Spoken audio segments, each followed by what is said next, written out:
Okay, what's up guys? Welcome back to a brand new video. Again, I am here with my friend Gio.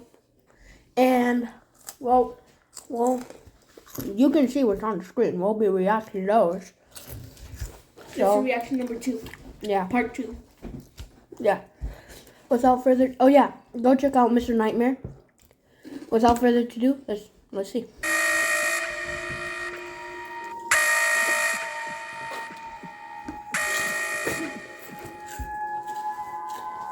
I work at a middle school as an 8th grade math teacher. Some of you may assume that means I'm like 38 or something, but I'm actually only 26. This is our third blooper, so let's see if this one goes good.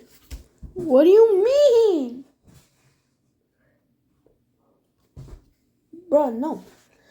This kid is trying to be like, yeah, this is not our third blooper. He's trying to be, I don't know, but let's get back to it. Hired young. I'm not saying I'm immature or anything, just that if I was 10 or 20 years older, I may have handled things differently. Of course, this happened during a period that I was teaching a class. The math wing in our school is closest to the lobby. I remember it like it was yesterday, down to the equation I was writing on the board when the lockdown alarm suddenly sounded. It wasn't a drill. All faculty and students are taught which alarms mean what, and this was the alarm that meant go into lockdown for real, not a drill. I hurried to the door to lock it. Each door in the building has a big glass panel in it though, so the doors have little blinds that you could pull down to cover this. Even though we're supposed to pull down the blinds during lockdowns, we're also supposed to instruct students to hide in one corner of the room with the lights off. As I turned off the lights in the classroom, I told the students to go hide in the corner of the room where we would be least visible and audible from the door. I saw the lights in the hallways dim to just the backup lights, something I'd never seen before till that point. I was slightly worried because I knew this had to be serious. And like I said, the math wing is right by the lobby. My classroom is one of the first classrooms you pass as you're going through one of the 2 hallways that veer from the lobby. I was curious, so using the classroom phone, I called the front office. They didn't pick up after 4 rings, so I hung up. I wasn't endangering anyone to my knowledge because the front office is behind 2 doors and the phone wouldn't be heard from the lobby. But still, them not picking up was concerning.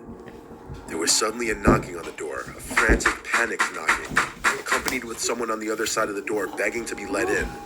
It wasn't a student, the voice was way too deep. It sounded to me like a guy in his early 20s, if I had to guess. I went to the door quietly, saw the person's shadow on the other side of the blind. He started saying he could see me through the blind and knew I could hear him. He kept saying let me in this scared-sounding kind of whimpery voice. I looked to my students. Some of them had scared, confused looks on their faces. I signaled for them to keep quiet. Then I asked through the door, who's there? What's your name? He said his name was Cody and that he was a student and needed to get into the classroom because he felt unsafe in the halls.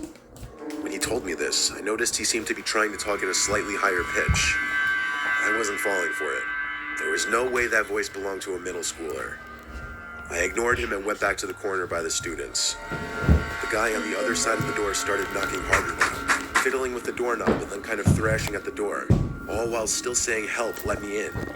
I did my best to keep my students from screaming or freaking out. The guy eventually gave up and the noises stopped. We stayed in lockdown for half an hour before an announcement was made that police had searched the building and it was safe. So later on, faculty was given more details, and apparently some 20-something-year-old guy with long hair down to his shoulders was walking around the school with a small handgun. Whether it was a real gun or not remains unknown, but the guy was caught on camera leaving the building through a back exit, and he was found by police 2 hours later, not holding the gun. I think I could have handled the situation a little better. For example, not even answering the guy when he was at the door, but I was so nervous that I really wasn't thinking logically. It's scary to think about what might have transpired if I opened the door for him.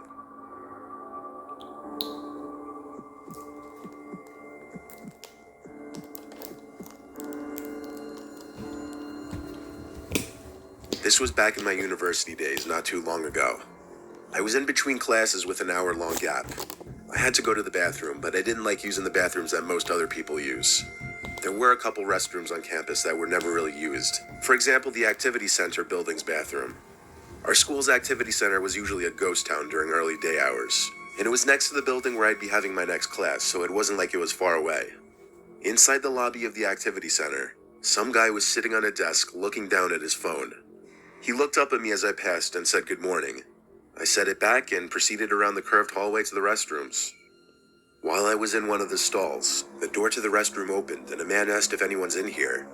Being that it was the women's restroom, I was a little weirded out by that. I didn't answer. The door to the restroom closed, but I heard footsteps come up to my stall and stop.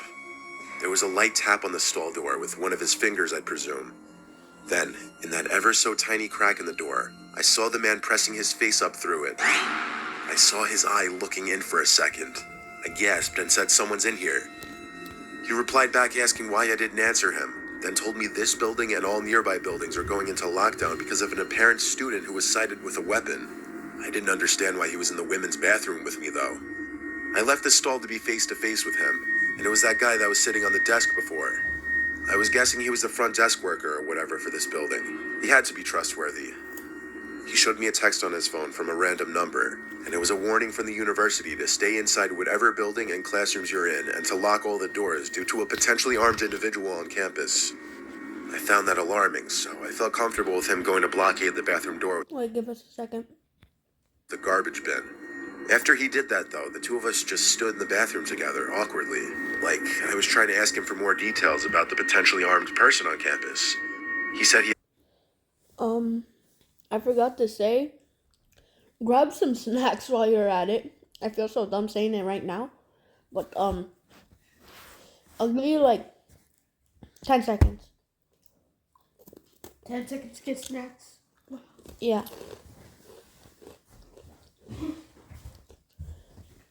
Okay, we're counting right now. Okay, felt time's comfortable up. with him going to blockade the bathroom door with a garbage bin. After he did that, though, the two of us just stood in the bathroom together, awkwardly. Like, I was trying to ask him for more details about the potentially armed person on campus. He said he had no other information on it, though. Something about the way he was looking at me relentlessly, like no social cues of when to stop staring at me. I felt uneasy. I pulled out my phone to create a buffer, and as I was on my phone, I thought to just look for a similar text from the school that he showed me. But I didn't get any text from the university. I went to the school's website, which would often have news and alerts. It didn't have anything about it, though. I asked this man's name, and he said his name was Eli, that he worked in the building. Now that I thought about it, though, his outfit consisted of light blue bootcut jeans with brown boots and a gray hoodie. He looked, if anything, like a maintenance worker. Instead of trying to continue the conversation with him, I was on my phone texting friends, any friends who I knew were on campus at the moment, asking if they heard anything about this armed person. I had 2 friends text back saying no, class was in session like normal. I looked up at the man, who was now even closer to me. Time stopped moving in that instant. He looked at the door, then whispered to me that he thought he heard something, that we should make a move to one of the stalls and hide. I froze, both physically and mentally. He started I think he's cooked, bro. That's tough. Yeah. to walk up to me with his arms slightly extended out to nudge me into one of the stalls with him. At this point, the only thing I could do was scream, as loud as I could. I caught him off guard, and I think he went into full-on panic mode, because he looked around the room and then hurried to move the trash bin away from the door and storm out of the bathroom. I proceeded to leave the bathroom a few seconds after him, running to the nearest exit. From there, I called my mom to cry to her about it. She actually called campus police for me and then drove to the school to meet me, and that's when I told campus police about the man, with my mom there to support me. A day later, I received a call from campus police, and they said they reviewed the footage caught in the building and could confirm that man did not work at the school and that they would do their best to find out who he was. I never received any future updates. That's crazy. That's tough. What do you mean tough? No, yeah. It was 9th period, the end of the school day, senior year of high school. 9th period was one of my off periods, so my school days would be a little shorter. A couple of my friends also had their schedules set up that way. Ryan and Scott. Our third friend Tyler had off 9th period every other day. This was one of the days he didn't have off. But since it was Friday and a nice day out, we were all texting each other, making plans to hit the beach. Tyler was talking about sneaking out of gym early to come with us, so we were waiting in the hallway by the gym. This hall was in the far corner of the school. The only people passing were students going to gym class. Tyler texted us that he was just going to wait till the gym teacher took attendance, then sneak back to the locker room and meet us in the hall. We waited there for a decent minute. He was taking a while for some reason. There's a set of exit doors at the end of the gym hall we were standing in. It wasn't supposed to be used as an entrance, yet here came some guy through the doors. Even though it was a really nice day out, this guy came through the 2 doors in the hall wearing black sweatpants and a black zipper-up hoodie with the hood over his head. He was also wearing a black backpack. We went silent as he walked past us, making a point of looking at all 3 of us with this dagger of a stare. Ryan stepped up and said, "What, dude? Fuck off." And the guy stopped in his tracks and turned to face Ryan and asked him if he's got a problem. Scott and I stepped in and just said forget it over and over until the guy turned and kept walking. We all agreed that guy seemed extremely sketchy. He looked like he could have been a student, but none of us recognized him. He had a little facial hair, but it was kind of patchy though. A few minutes later, we texted him asking him to hurry up, and he texted back he couldn't sneak out just yet since we're in lockdown. This was a shock to us because we weren't aware of this. He said the gym teachers announced it and everyone was hiding the... We also just realized the doors separating the gym hallway from the actual locker room hallway were closed and locked. We immediately linked it to that creepy looking dude dressed in all black who just walked past us. The reality hit us so much harder when there were these popping sounds from down one of the hallways. At first they sounded like maybe a teacher slamming books on a desk as if to wake a student up or something. But we quickly put 2 and 2 together and realized they were gunshots. The sounds of students screaming quickly followed. Next thing we knew, we saw that guy in the black appear down the hall, and he was running full speed towards us. The 3 of us ran out the 2 doors that the guy entered from, and all the way to the woods next to the school. In that moment, I felt the curtains of life slowly closing, and the thought of death becoming a reality. I looked back twice as we ran, and saw that guy was chasing us, but he was kind of far away. He screamed stuff at us, most of it inaudible, but I did make out him saying, "I'm gonna kill you, Fed." We made it to the woods by half of the fence that surrounds the perimeter of the school, and when we had a nice shield of trees covering us from view, we stopped to catch our breath.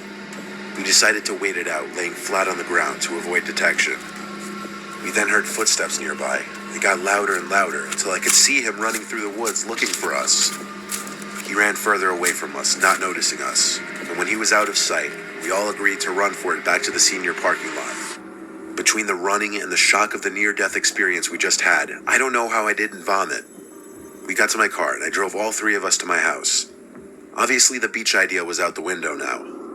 It later blew up on social media in our high school class group chat that one of the new teachers was shot by the guy and was sent to the hospital in an ambulance. He survived, but everyone thought he was going to die considering he got shot twice.